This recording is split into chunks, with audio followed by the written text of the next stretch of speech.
ప్రస్తుతం ఉన్నటువంటి కూటమి ప్రభుత్వం తిరిగి ప్రవేశపెట్టిన అన్నా క్యాంటీన్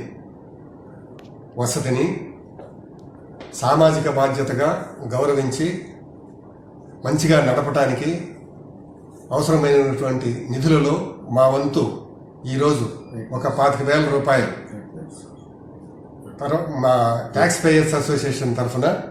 ఇవ్వటానికి చాలా సంతోషిస్తున్నాం. ఇట్లాగే అది కూడా మన మున్సిపల్ కార్పొరేషన్ కమిషనర్ గారుగా వచ్చినటువంటి పులి శ్రీనివాస్ గారు ఈ మధ్యకాలంలో వారి వంతుగా 25,000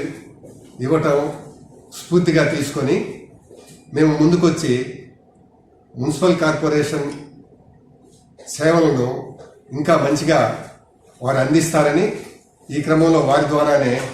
అన్నా క్యాంటీన్కి 25,000 డొనేషన్గా ఇచ్చేదానికి సంతోషిస్తున్నాం.